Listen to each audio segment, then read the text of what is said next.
Film ini dimulai dengan seorang pria yang terlihat sangat panik, berlari seolah-olah dikejar oleh sesuatu yang mengerikan.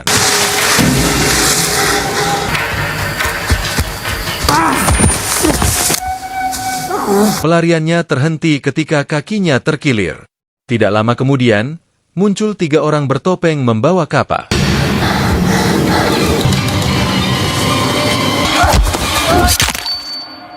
Sial bagi pria ini, dia harus merasakan sakitnya dipukuli dengan kapak. Apa yang sebenarnya terjadi? Menurut catatan FBI, ada sekitar 1,5 juta kasus kejahatan di Amerika setiap tahunnya, yang jika dihitung, berarti kejahatan terjadi setiap 26 detik sekali. Kini, kita akan melihat salah satu kasus yang dianggap paling brutal. Scene kemudian beralih pada sepasang kekasih, bernama Chelsea dan John Steele, yang sedang dalam perjalanan untuk staycation di Warteg, merayakan 5 tahun kebersamaan mereka. Karena perjalanan masih jauh, John Steele memutuskan mencari warung makan untuk mengisi perut yang mulai lapar. Saat keluar dari tol, Chelsea berterima kasih kepada John Steele yang selalu setia di sisinya meskipun mereka tidak menikah.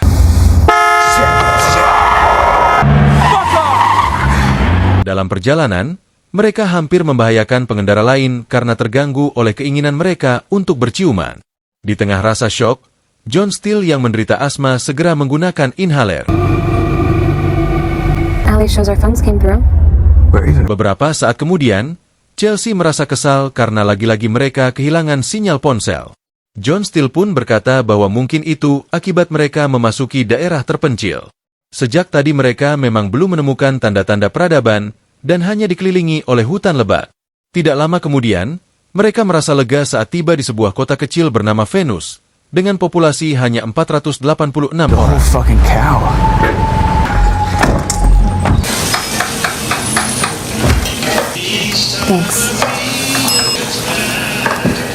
Sesampainya di Warteg, mereka merasa risih karena warga setempat menatap mereka dengan tajam. Chelsea kemudian berkomentar bahwa mungkin karena mereka jarang kedatangan pelancong. Lagi pula, populasi di kota ini sangat sedikit. Ketika memesan makanan, Chelsea meminta John Steele untuk tidak terlalu banyak makan burger guna menjaga kesehatannya. Namun, John Steele berkata, Hari ini saja ya, Beb. Kan kita lagi anniversary. Kamu juga boleh kau pesan semur jengkol kalau ada.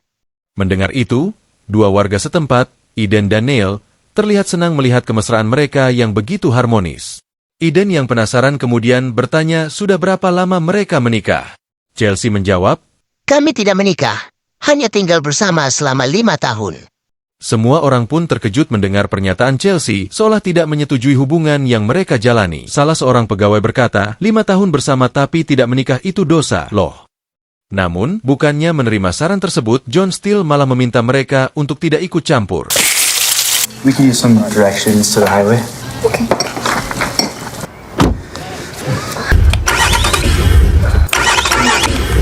Saat mereka bersiap melanjutkan perjalanan, tiba-tiba mobil mereka mogok.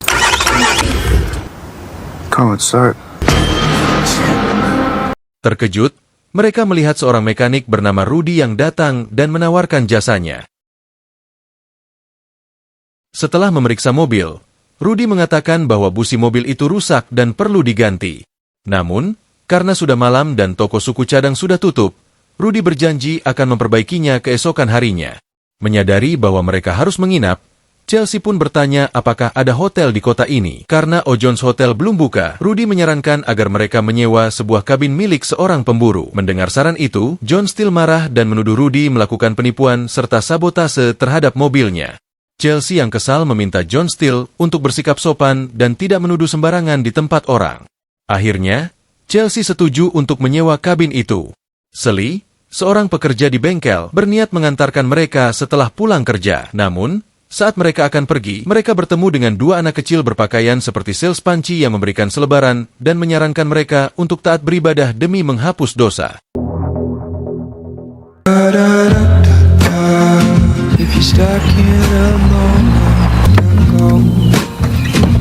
Singkat cerita, setelah diantar oleh Sally, mereka akhirnya tiba di kabin. Mereka yang sudah lelah memutuskan untuk segera beristirahat.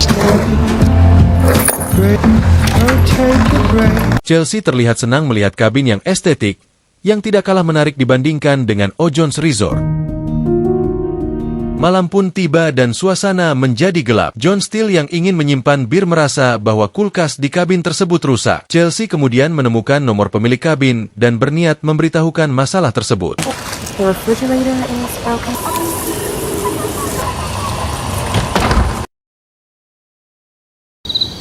Hear what? Beberapa saat kemudian, mereka duduk bersama menikmati malam dengan bir peletok. Meski sudah 5 tahun bersama tanpa menikah, hubungan mereka masih harmonis dan mereka tidak pernah bertengkar. Mengingat hari ini adalah hari jadi mereka, mereka memutuskan untuk merayakannya dengan cara yang lebih intim.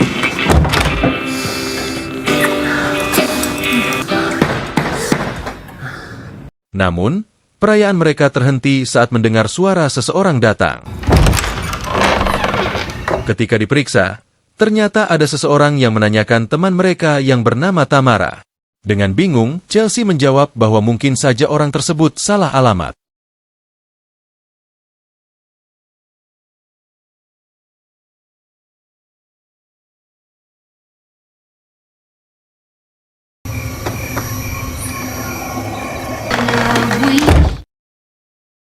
Tiga menit kemudian, setelah mereka selesai mengaduk semen, mereka kembali membicarakan gaya mensin jahit, gaya helikopter yang dilakukan oleh Chelsea sambil tersenyum lebar. Chelsea menjelaskan bahwa gaya itu terinspirasi dari topeng monyet. Di tengah suasana romantis, John Steele tiba-tiba panik karena alat bengeknya tertinggal di mobil, terutama karena di kabin ini hanya ada motor. John Steele meminta izin sebentar untuk mengambil alat bengeknya, dan Chelsea menyempatkan diri untuk memesan seblak.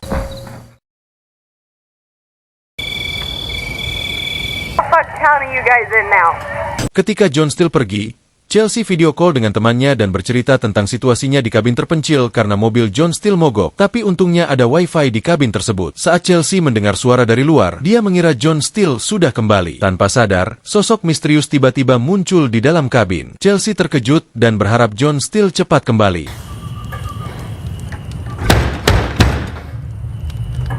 Ryan?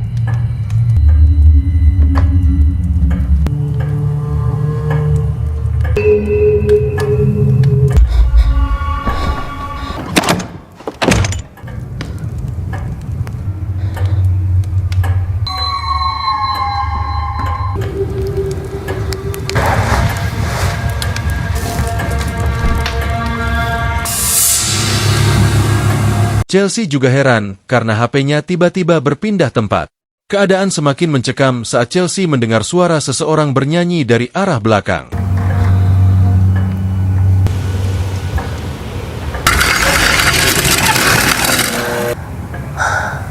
Dia mengirim pesan suara kepada John Steele untuk segera pulang karena merasa diteror oleh seseorang. Here soon, please.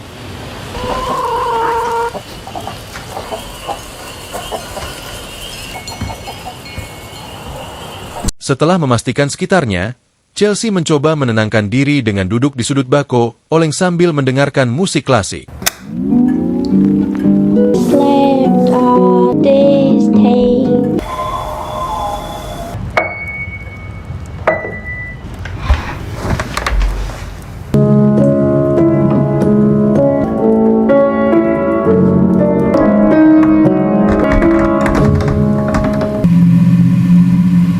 Namun, dia tetap merasakan kehadiran seseorang di sekitarnya, meskipun tampaknya hanya perasaannya sendiri. Chelsea mencoba untuk fokus dengan bermain piano.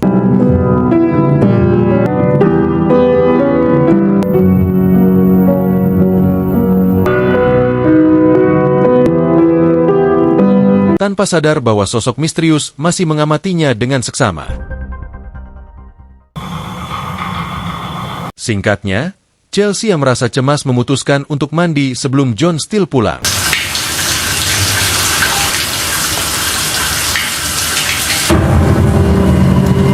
Namun, kebingungannya semakin bertambah saat munculnya sosok misterius yang tiba-tiba muncul dan menghilang dengan cepat seperti kedipan mata. Chelsea tidak menyadari keberadaan psikampret yang sejak tadi memperhatikan knalpot racingnya.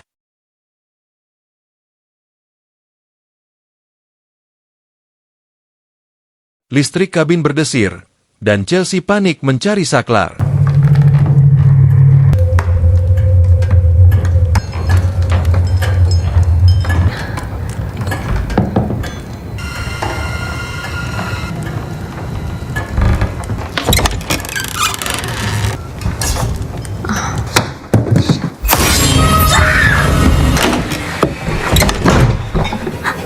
Di tengah kepanikan, Chelsea terkejut ketika melihat sosok bertopeng Dogger monyet.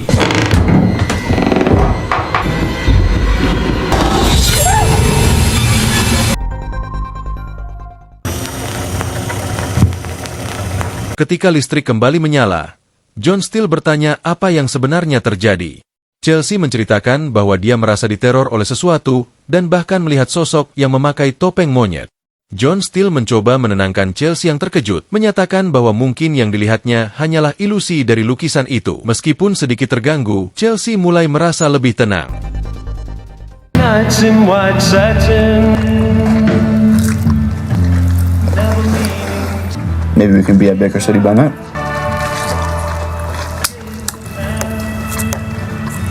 Saat sedang makan malam, mereka tiba-tiba terkejut melihat darah menetes dari atas. Chelsea yakin bahwa teror yang dia ceritakan sebelumnya menjadi nyata, sehingga mereka segera mengunci semua pintu dan jendela.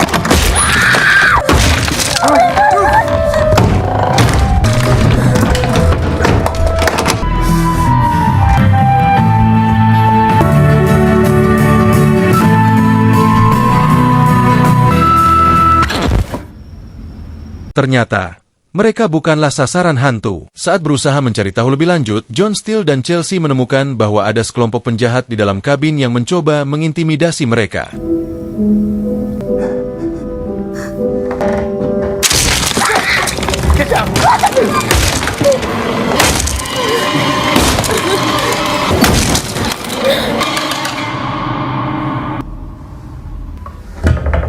Chelsea bingung karena biasanya penjahat akan meminta uang, bukan melakukan teror seperti ini. John Steele curiga bahwa penjahat ini hanya mencoba mengganggu mereka. Saat situasi semakin genting, John Steele menyarankan mereka untuk segera melarikan diri dengan sepeda motor.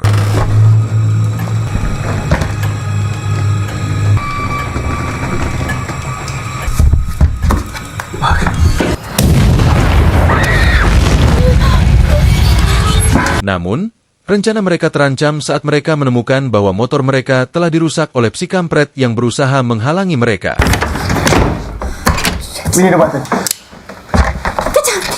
Dalam kepanikan, Chelsea ingat bahwa pemilik kabin ini seorang pemburu dan kemungkinan memiliki senjata di gudangnya. Melalui ventilasi WC, mereka mencoba menyelinap tanpa disadari penjahat.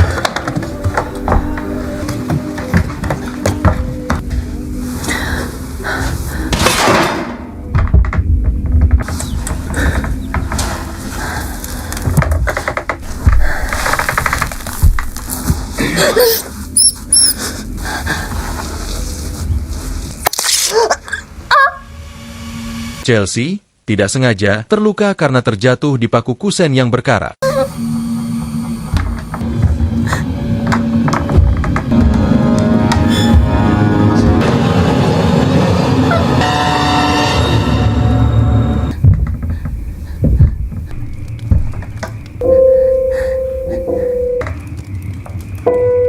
Saat mereka berada di gudang, mereka kaget saat menemukan psikampret berwajah aneh, tetapi mereka berhasil menghindar tanpa disadari. John Steele, yang terluka, berusaha mencabut paku dari tangannya.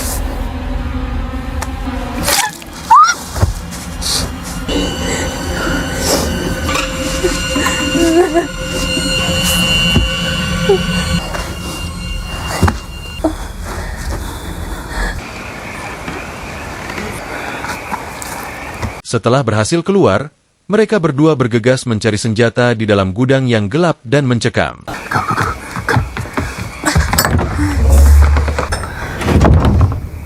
Mereka tidak menyadari bahwa psikampret tersebut telah mengikuti mereka ke gudang. Meskipun demikian, fokus mereka lebih pada mencari senjata untuk melindungi diri. Namun mereka hanya menemukan sebuah pacul mini. Meskipun kecewa, itu masih berguna untuk adu mekanik di tengah kekhawatiran mobil mogok.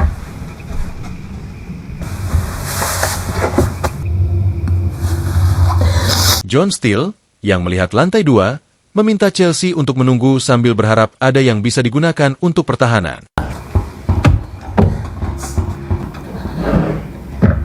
Anything? No luck yet, just a bunch of shit. Tiba-tiba, Chelsea panik saat melihat bayangan yang mencurigakan.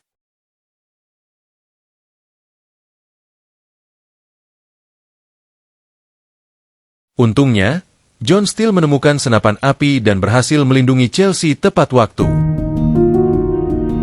Dengan cepat, bersama senapan yang ditemukan, John Steele mengajak Chelsea untuk melarikan diri dari situasi berbahaya.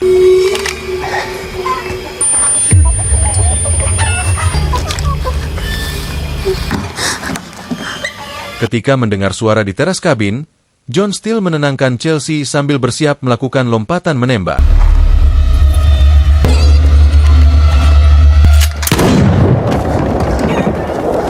Yeah. Fuck. There's no fucking mask. That's the owner, Joe. Fuck. Fuck. Ternyata yang ditembak John Steele hanyalah Aceng, pemilik kabin yang sedang memperbaiki kulkasnya. John Steele merasa menyesal telah menembak tanpa sengaja. Sambil Chelsea mencoba menenangkannya, John Steele menemukan kunci mobil dan mengajak Chelsea untuk segera pergi dengan mobil Aceng. Di dalam mobil, mereka menemukan HP Flip.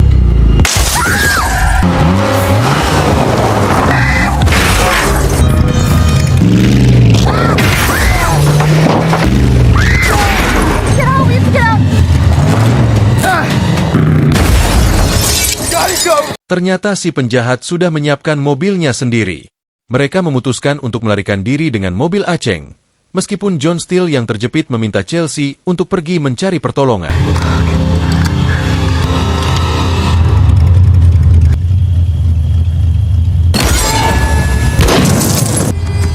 Saat penjahat melarikan diri ke hutan, John Steele akhirnya bisa keluar dari mobil yang ringsek.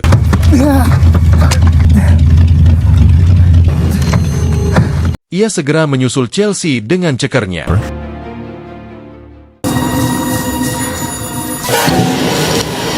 Di dalam hutan, Chelsea yang lelah memilih untuk bersembunyi di bekas jembatan roboh. Sementara penjahat masih mencari mereka,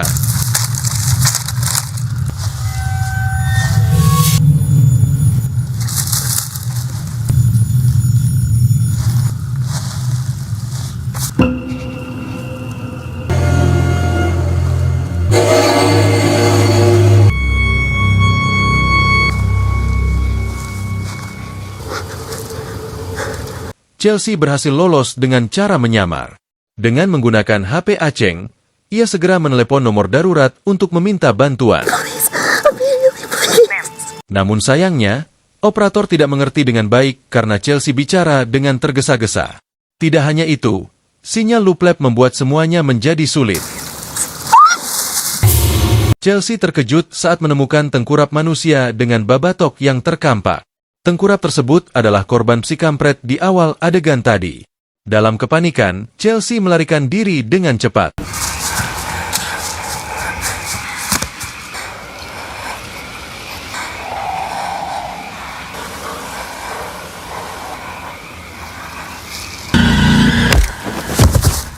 Namun, usahanya sia-sia ketika akhirnya Chelsea tertangkap dan dibawa ke kabin. Sementara itu, di tempat lain, John Steele mencoba mencari Chelsea yang sudah ditangkap oleh para psikampret.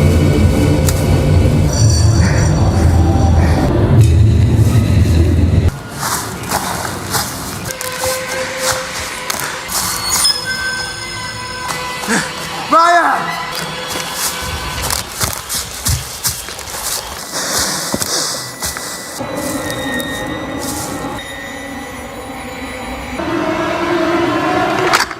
John Steele berhasil menemukan salah satu psikampret bertopeng dan memaksa psikampret itu untuk memberitahu keberadaan Chelsea.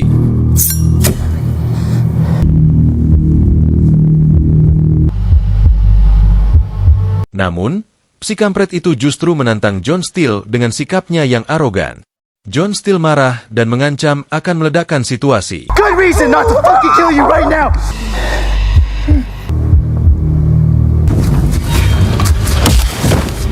Namun, akibat terlalu banyak bicara, John Steele malah dihajar oleh psikampret lainnya. Honey, you stay with you here. These are the words.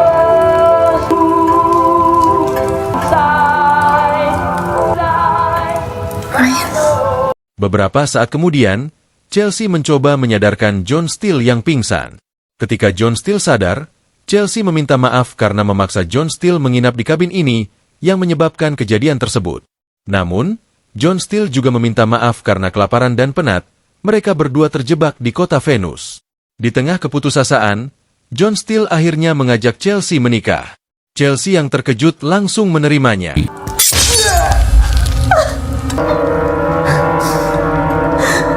Namun, kejutan lain menimpa Chelsea saat melihat kekasihnya terluka parah.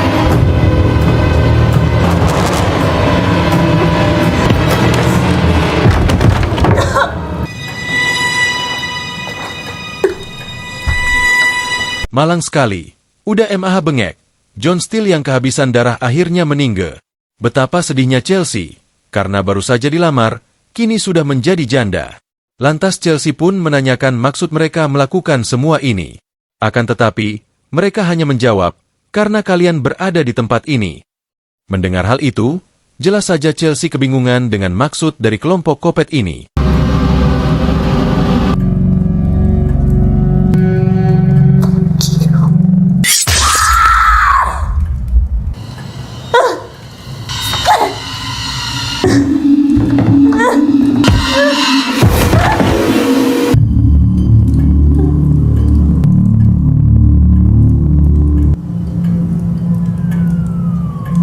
Setelah menghabisi dua bucin ini, mereka yang mendengar suara polisi memutuskan untuk segera pergi. Rupanya panggilan Chelsea berhasil dilacak oleh operator 121.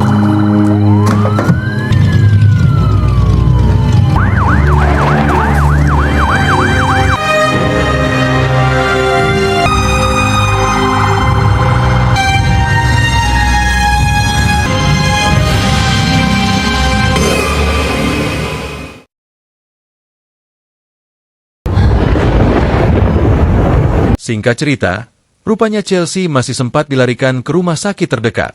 Namun naasnya, ia pun harus kehilangan John Steele yang sudah terlalu banyak kehabisan darah.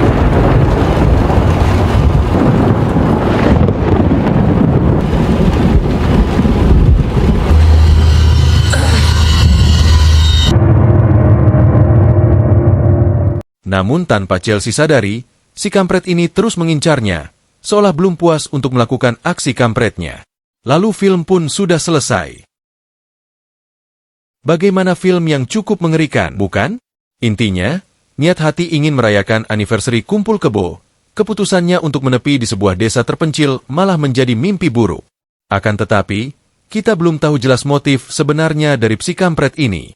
Namun, gua curiga para warga di desa ini yang taat beragama langsung membenci John Steele dan Chelsea karena mereka adalah pasangan haram.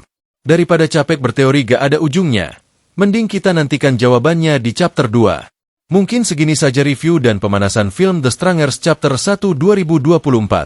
Jangan lupa like, share, dan subscribe supaya kalian tidak ketinggalan jika ada video menarik lainnya dari Samporna. Thanks for watching and see you next video. Bye-bye.